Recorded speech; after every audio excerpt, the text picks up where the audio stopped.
Throughout my life, the 10 rings gave our family power.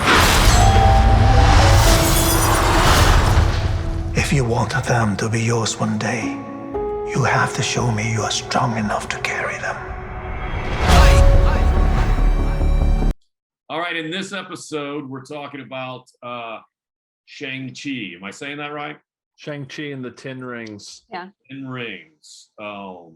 And the Legend of the Ten Rings. Yeah. And the Legend of the 10 Rings. Legend of the Term. What do you think about it, Sarah?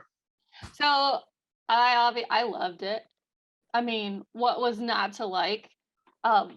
Great martial arts, great choreographed fight scenes, magic dragons.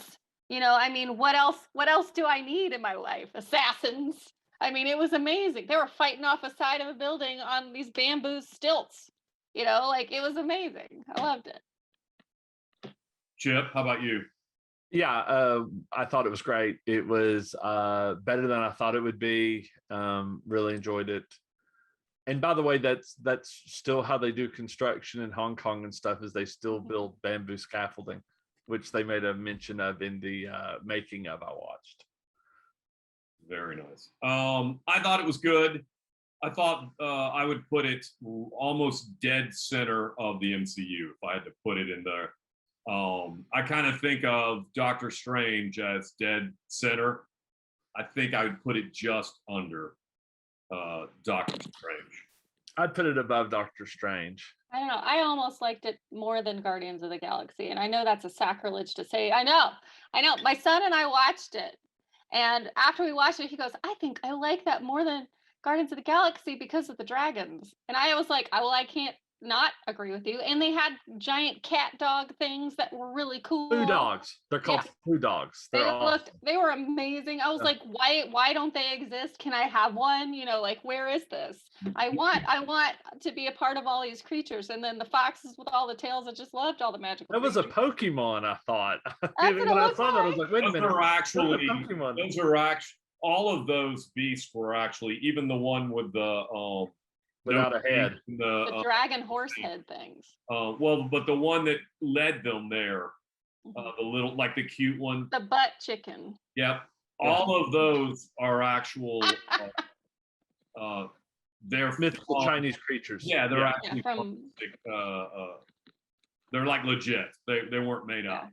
Right. My mom collects a lot of Asian artifacts in different places and knows what kind of, and so she has some of the dogs, some of the, I mean, those stuff maybe. my mom has some too, and the water dragons. Yep. Here's what kept it. That the second act was so slow. I thought the first act was fantastic.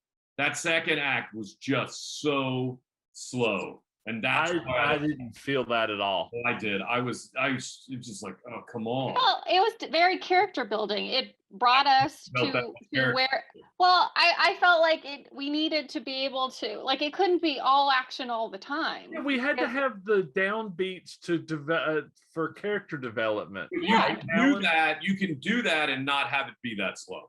I don't think it was that slow. But that's fine. I mean, that was my problem with it. Like I said, it had the first part was fantastic. Mm-hmm. I mean, that bus scene, that was excellent. That was good. A great way to introduce him. That made me think of Deadpool. That was Deadpool quality. Yeah. Well, and then you had what was his Razor Fist. Fist. He's a real character. Yeah. And we wouldn't. It was like Taser Face. Yeah. Yeah, which that joke. Razor Fist. That joke never worked for me. But that second place, and I also thought that Katie was a completely wasted character. She didn't need. I know why she was in there, but she would have been fine. You should not have put her in the third act. You know, just let it be him and his sister. There's no reason for her to like walk through the shiny monk ring.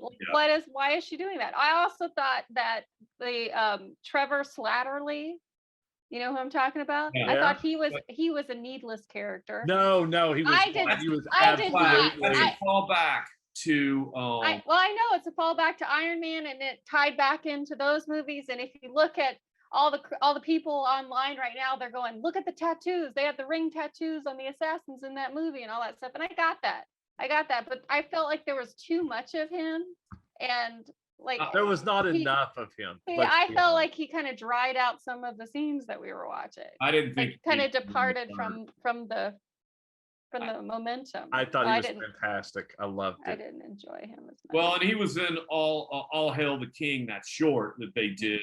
I thought years ago. That short came out on the DVD release of Thor: Dark World. So that's how long ago that was. That's how long ago they were setting this up.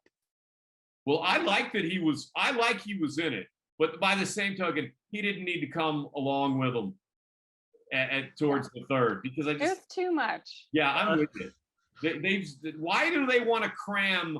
We have some of this in What If. Why do they just want to shove as many people into some of these? Well, I think they're trying to cram the comic relief down our throat constantly, to where it's not like a funny quip here and there, to lighten the mood. It's like, this whole purpose of this individual is to be funny. So we know whatever's happening, whenever the camera switches to them, they've got to do something that's supposed to heart cha.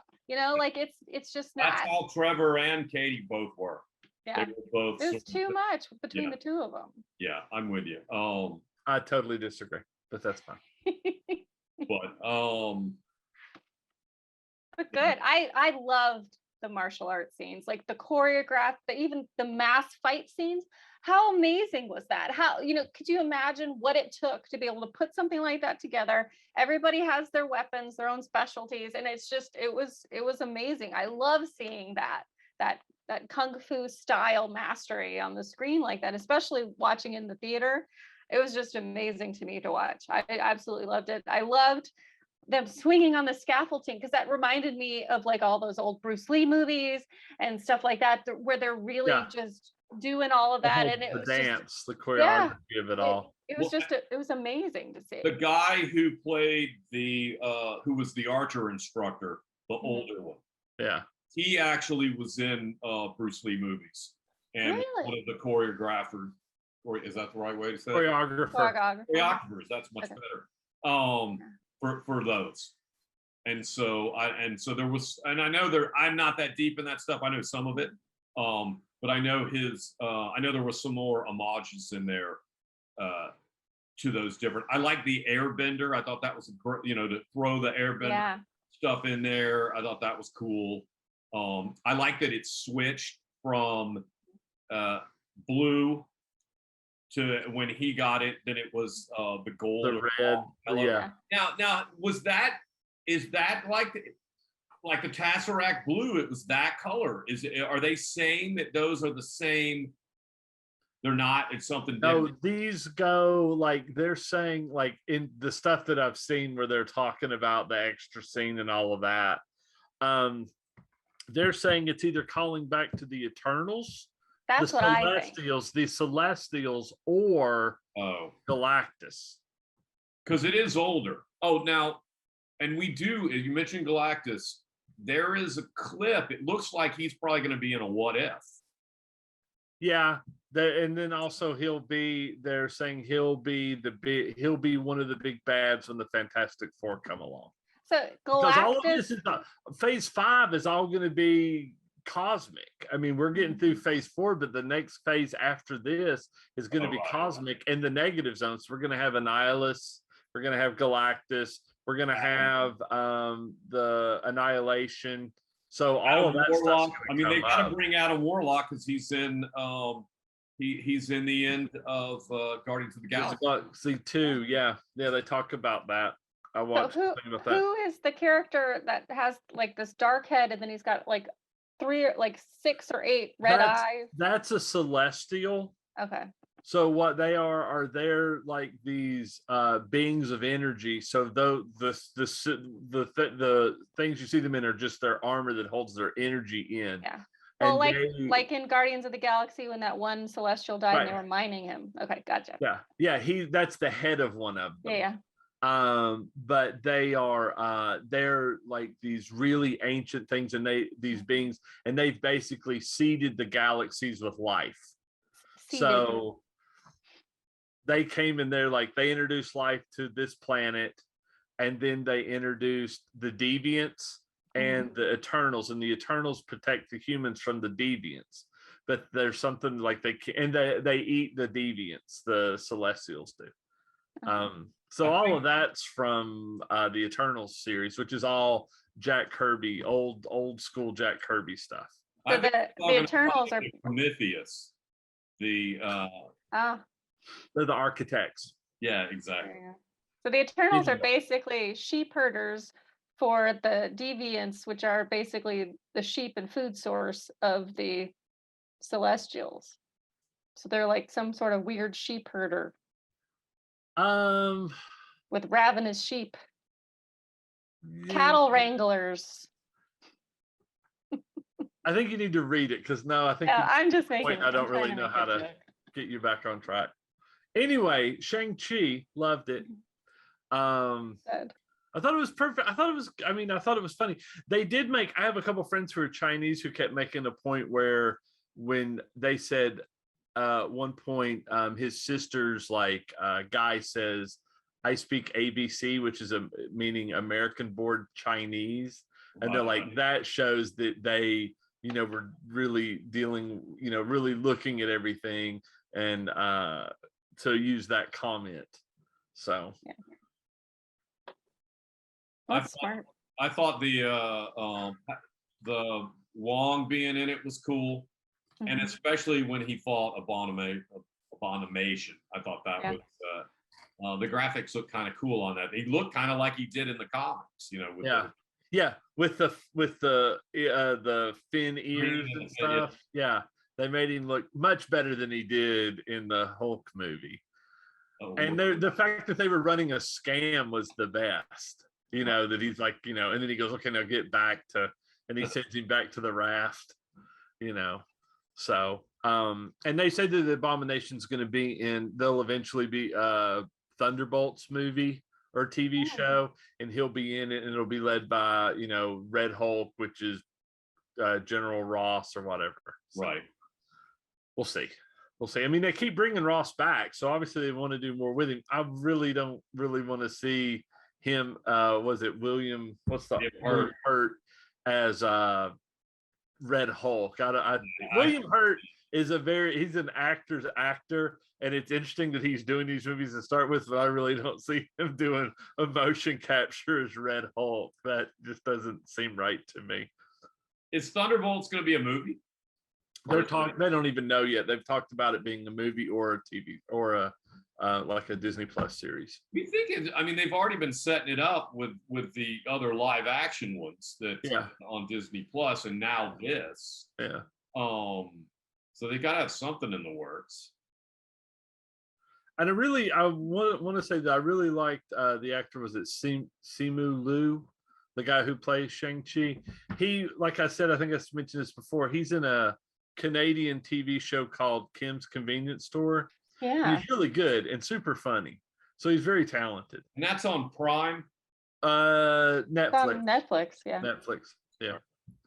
And his dad in it is the pilot in the X-Wing pilot from The Mandalorian. Not Dave Filoni, but the other guy, the Asian guy. Really? That's who plays Kim, and his dad. So, right, not in real life, but in this TV show. Interesting. Tony Luing Chu Wei. But what do you guys think of the cutscenes?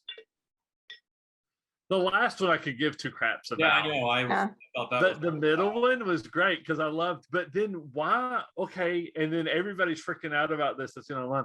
Why is he back to being just Banner? Why isn't he Professor Hulk anymore? Well, and why is his arm still in a sling? Because the thing about the Hulk is he automatically repairs himself. That's why you can't, like, if he gets cut, he automatically heals because his body's going so fast. why is his arm not fixed? Why is his arm not healed? That's BS. I don't know why they're doing that. That just shows that the Hulk is weak or something. Yeah. I don't know. I noticed that too. And I've watched a bunch of crazy theories on why that is in but I'm glad that Miss Marvel got some more screen time. She might actually beat the peanut butter sandwich here soon. So yeah. Yeah, I thought that was a weird mix-up to have those two. I was like, why is she? I don't know. I thought. Well, she was there Yeah. because it was super ancient and obviously from outer space, so she would be the expert on that.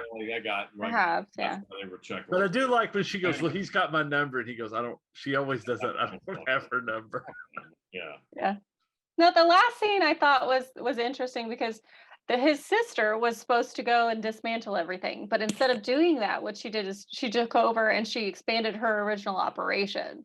So it'll be interesting to see if that plays into any future parts of it, because ultimately she's got this giant army now, and they were in there and they were doing their thing. So is she going to end up being an asset, or is she going to end up being, Or are they going to or are we think that, like 4 years from now we'll be like, oh, they totally forgot about that, and then there'll be like a whole movie on it or a whole TV series or something. Yeah. Well, and you have the army. You have the army of the other. The 10 Rings. No, but from gosh, why can I always Black Widow? You have those other ones. Black Widows. Yeah, in fact, one of them fought in the bout before Abomination, and oh, really? I didn't catch that. That was her. She was one of them fighting, and it looked like she was fighting one of them that like the guy she was fighting had the what was the things they put into from Iron Man Extremis. Oh, he was so maybe it was in one of the side rooms, but they made a reference to that. But you have an army of those out there, so I wonder if there's not going to be competing armies down there in some of the movie, And remember, and then if you want to talk about like army of assassins in Marvel Comics, you have the Hand. The Hand is in the MCU because it was in Iron Fist and in the Defenders, so they could always bring that back. And the Hand, I always thought was the coolest one because they can be brought back from the dead and they don't breathe and they move really super. I mean, the Hand's just a badass. That was scary though. Those are the scariest ones. Yeah. Yeah, the nightmare when they found the one and they go, he's already been autopsied. Mm-hmm. I mean, it was yeah. The legacy of your family. You are your mother. And whether you like it or not, you are also your father.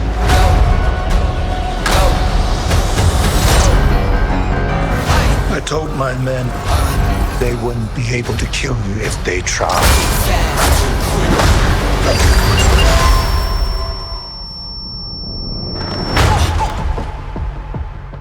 Glad I was right. That was the thing. Watching this movie, part of me was like, man, I wish they would do an Iron Fist movie. Because, they did the TV show, which had its. Did you see the Iron Fist on Netflix? That's what it was all right. The first one was terrible, and the second one was okay. They did a better job with the second. And Hillman Defenders was okay. They made him more like he was a kid, and he was more of they almost made him like a Spiderman style character, which he's not really in the comics. He's much more, there's more mysticism. I mean, that's what made, which is what when that show was originally coming out, that's what I was hoping for, which is what they had in this. And that's why I was like, man, just wish they would have Iron Fist. I mean, because it fits so well into this universe. Yeah, and then in the comics, Shang Chi and the Iron Fist, like back in the 70s, they had a magazine, they had a martial arts comic magazine, and the cover is Shang Chi and the Iron Fist on the cover. They teamed up all the time. So maybe they'll do an Iron Fist movie or bring him in obviously as a different actor and different. Yeah, well, they're than gonna do Netflix. they're gonna do something with those because first off, Punisher's hugely popular. They can't just let the Punisher sit there. I mean, they've got to use that. Its own franchise. I mean, it's like we've had movies before with it. So I mean, there's Yeah. been so many movies and so many series. Like Netflix has their own Punisher series as well. yeah, Well, that's what I'm talking about. I Yeah. mean, they're not Marvel's not going to set on that. I mean, and that is Yeah. that those those shows are part of the Marvel Cinematic Universe. They're in there. Yeah. I mean, what they were connected, you know. So the Punisher logo. I mean, Mhm. that's actually in pop culture. yeah. Even to an extent of people who I don't think know that that's what it is. I remember watching that first Punisher movie. That was really good. Like way back. When was that one? No, Yeah. you're not. The Big first one, Punisher yeah. movie had Dolph Lundgren in it, and it was And not it was- good. You're talking about the it Thomas was Jane big, movie, I think, with John Travolta as the bad guy. Hold on, I see. I'm gonna look it up. But there was a second one in there that was what's his name? Yeah, the Thomas Jane one. That one Yeah. was good. That Yeah. was not Island. terrible.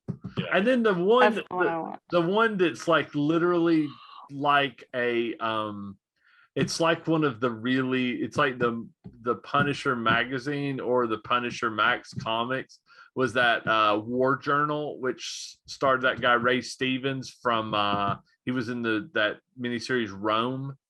Yeah. Oh, Just wow. an uber violent Punisher movie. Really? I Yeah, did Punisher not War know that. Journal or War Zone. I did not Um, know that. Yeah. There was a Punisher from where is it? 1989. Yeah, that's the one with Dolph Lundgren in it. It's horrible. Yeah, it's a Canon. Are you familiar with Canon Films? Mhm. It's a Canon film, so you know it's going to be the Punisher Warzone 2008. Ray Stevenson and Dominic West was Jigsaw in it. It was the guy from Rome was in the big guy, the taller of the two, the dark-haired one. well, and he's also in the Oh, he's Volstagg in the Thor movies. Yeah. well Which is one of the things that I really did not like. I mean, I love Thor Ragnarok. I think it's a great movie. But the thing that really did bother me was how they killed the Warriors 3 off in like 2 minutes. well, and I think that was supposed to be a bigger part, and I think that got edited out. Yeah. But like, because she kills Fandral and Volstagg right when she comes in, and then she kills Hogan in the battle. I mean, and they just And they died just fast. Yeah. Yeah. I was like, how is that possible? Yeah. Yeah, I got a feeling there was more of that originally cut. You know, I mean, that it got edited out. That just had that feel to it to me too, because it comes back and there's some other scenes in that where you're like, where they were trying to make a connection. I'm like, well, there's no connection because we didn't have time to have a connection. Yeah, you killed them so fast. That's one of the things that I think it's seen when you see stuff that's been re-edited. But also, the guy who plays Fandral's also the guy who plays Shazam, so he might not have had time to do the movie.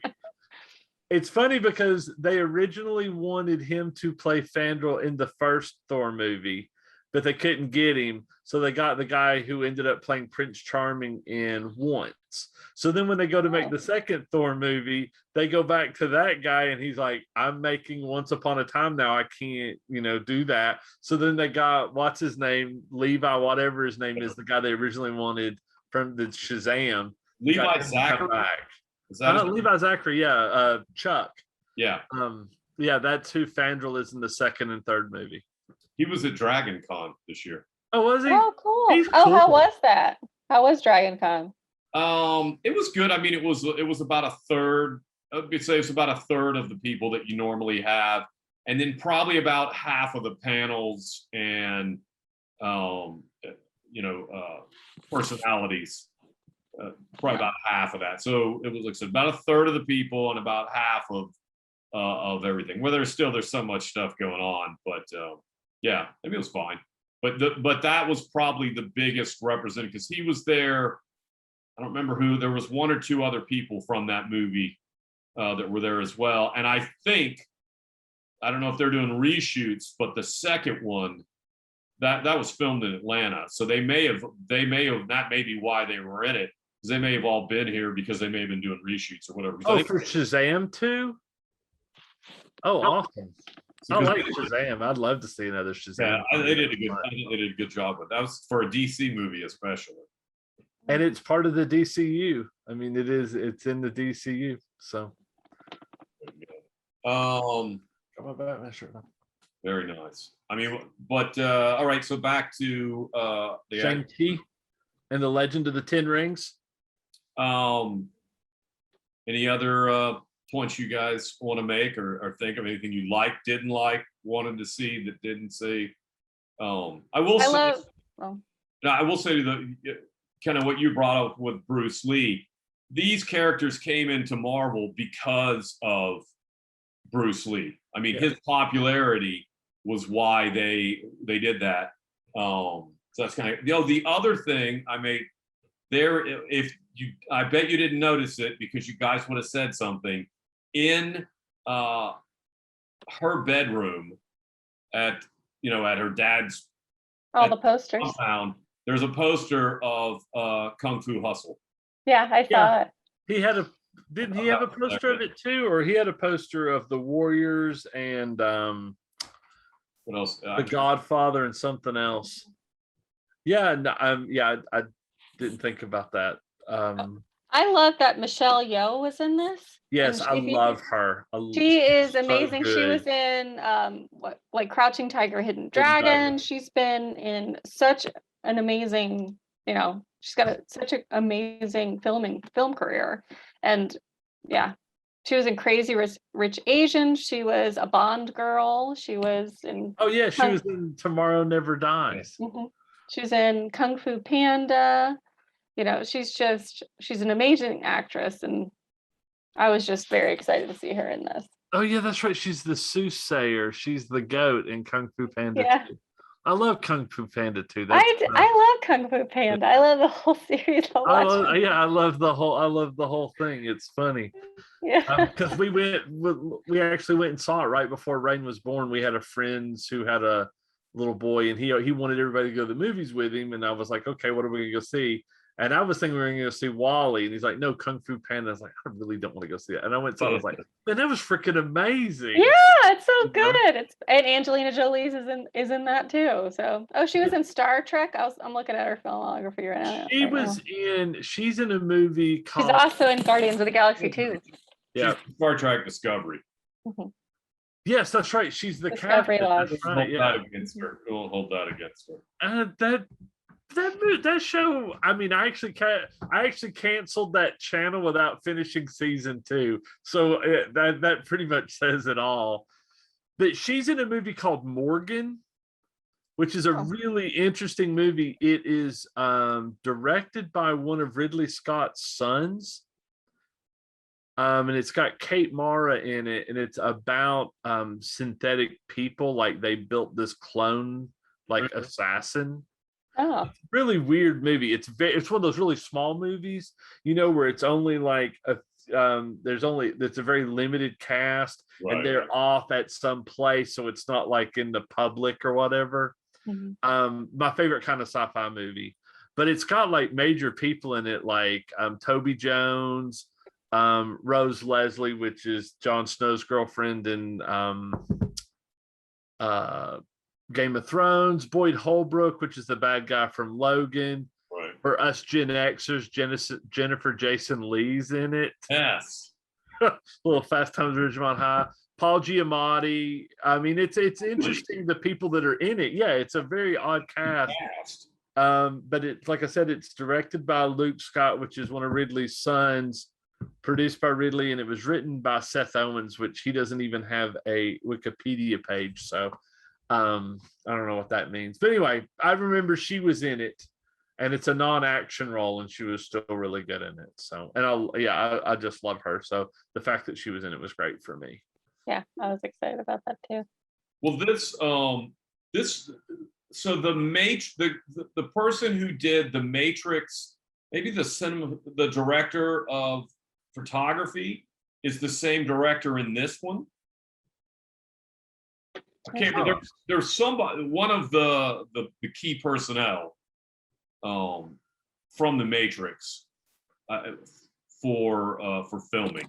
Well, I know like the Matrix was one of the movies, the first movies they hired the guys from the Hong Kong films, the guys who did all the wire work. They hired those guys to do the choreography and the training and stuff. But yeah, I know there's I should have looked it up. I know there is a somebody that was one of the pivotal people in the Matrix was also involved in this. Originally, this is just something I'm seeing on Wikipedia. Originally, Stan Lee, when he was in charge of Marvel Productions, was in talks with Brandon Lee to play this part. That's how long they've been developing this stuff. Wow. Yeah. But it's interesting how they merged, though, because in the comic books, his father was Fu Manchu, the the kingpin, the criminal kingpin, and he broke with his father. Same thing. He was trained to be an assassin. He went to assassinate somebody. He didn't do it, and he broke with his father. And then he tried to, defeat him. I did like that they had him. That he actually did it in this. I thought that brought something to the character. Well, he's also the guy who killed his mom, so of course he killed him. Yeah, exactly. But what I didn't understand is why that was some kind of reveal to the Katie character. So at first he's like, oh, he wanted me to do this. He could have just not told her that part, and it wouldn't have really made a difference, in his character arc, because we already assumed that he did it when his dad sent him off. So for him to go, I didn't kill her, but I wanted you to know that I didn't do it.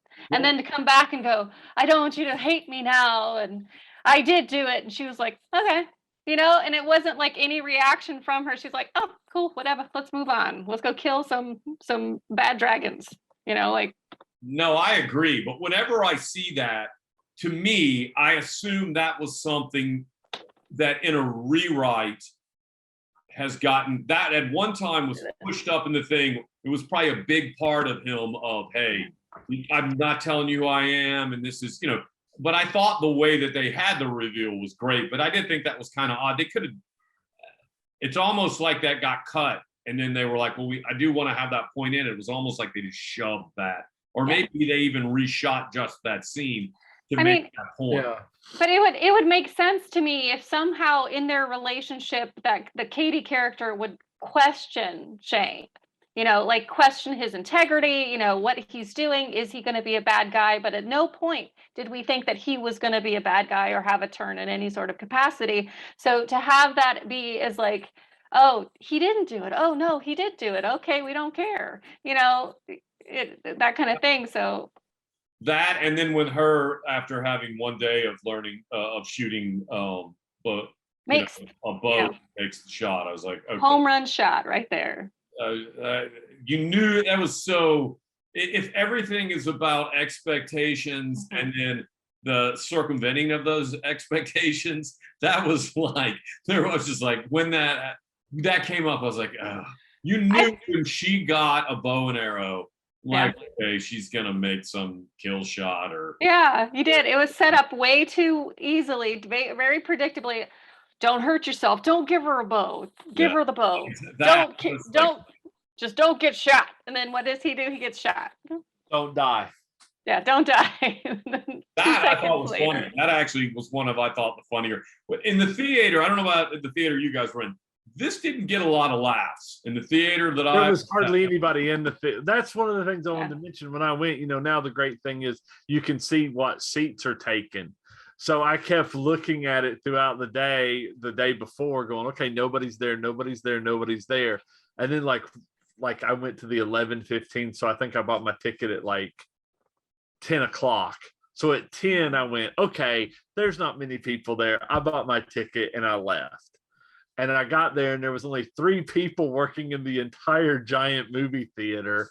But I was able to get popcorn and the soda, but they never bothered to turn the lights on in the movie theater, so we're all using like our flashlight on our phones to find our seats. Really? It was a bit bizarre, but I mean, I felt okay. I felt weird being like out and around people as I normally do, which is just something I'm damaged now, I suppose. But yeah,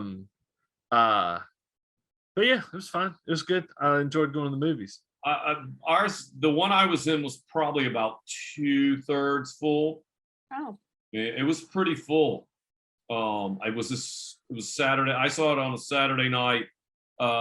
The last weekend, because I was looking at it and thought about going last weekend, it was really packed. We have a new AMC by us, and so I mean it has a full bar, bar. Wow. Oh yeah, it's like North Point. Yeah, there's more and more of those opening up. There's one by us, but I go to the cheap theater behind the Trader Joe's, and I went 4:30 on a Wednesday, and there was probably 10 people in there, and there were some laughs, but you could see, I don't know if anybody, like, they weren't as into it as we were into it, I guess. Yeah. Well, I would say even most people knew to stay for the cutscenes. No, there were still people leaving mine, and I'm like, where you? And I even said something like, where you going? There's going to be at least one more scene. Yeah. I was new. And so the people that were in this one were pretty, but like I said, and I think they, there wasn't much response, but the jokes really, in this one, they kind of fell flat. I do like, speaking of this movie, I do like the way they've developed Wong, because he was such a stick in the mud in the Doctor Strange movie, and then in every movie since then he's gotten to be more of a smart ass. Yeah. Like when they're like, okay, well, big things are happening, maybe you should go home and rest, and they're like, yeah, we should. And then they all go out and sing karaoke, which was fantastic. That was. And then and you've seen him in the preview of the No Way Home trailer where he's like, don't cast that spell, and he's like got his luggage and he's leaving, and he's like, I'm not gonna do it, and then he winks at him. Well, by the way, that's completely from the omit one moment in time storyline from Spider-Man, that whole thing where he's casting the spell. Oh really? Yeah, that's called omit. Also, he also wrote Babylon 5, but I don't hold that against him. His Thor stuff is great. We got the Thor stuff because of Brand New Day, because he left that and went to Thor. Oh. He left Spider-Man and went to Thor. I kind of get it, because Spider-Man has a lot of baggage as that character. Yeah, and I mean, there was so much that they did need to kind of do a reboot on him, because there was just too much. But anyway. Spider-Man is my least favorite character. I just feel like ever since I was a kid or a teenager, it's just been so overplayed in my mind. Like everything was Spider-Man, continues to be everything Spider-Man. You hate Superman too? Do I hate Superman too? As well. Do you hate Superman as well? Because I don't really like Superman. Superman is DC, Spider-Man is Marvel. So I mean, they're both. I've never really liked Spider-Man, and I never really liked Superman. And Batman comes and goes for me. Well, it's going to depend on the movie. Batman comes and goes. Yeah. Well, the Batman movies are either excellent or hit or miss. Very horrible. Hit or miss. Yeah. But as a comic book character, Batman's my favorite DC, hands down. Yeah, Batman's the coolest on DC, I will say that. All the animated series are great. They're almost all. That reminds me, I need to watch Titans. I gotta catch up on Titans. Speaking of Batman. Well, you're right, man. I've fallen behind on that too. Yeah. Well, anyway, how about the Robins? They should just call it the Robins right now. Say bye. Right. Bye to us. See you guys. She was sleeping. Guys, we're about to get yanked. All right. Sleeping cat. She's Bye, kitty. She's still sleeping.